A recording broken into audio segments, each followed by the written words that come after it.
Milo. Milo. Hi guys, I'm here with Kina and Birch, and I'll try to read Kina's mind. Let's do some black magic. Black magic. So Yes. Magic map.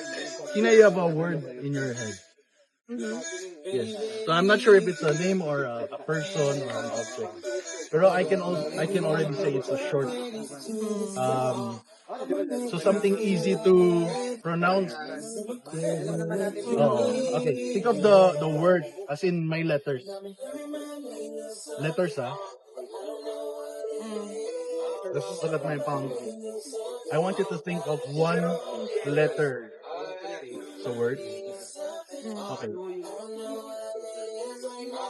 You're thinking of L or I? Yes.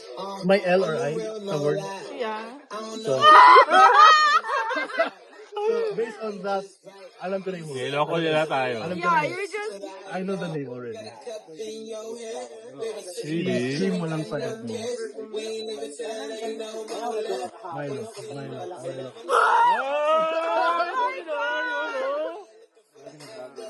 Bakit mo nalaman?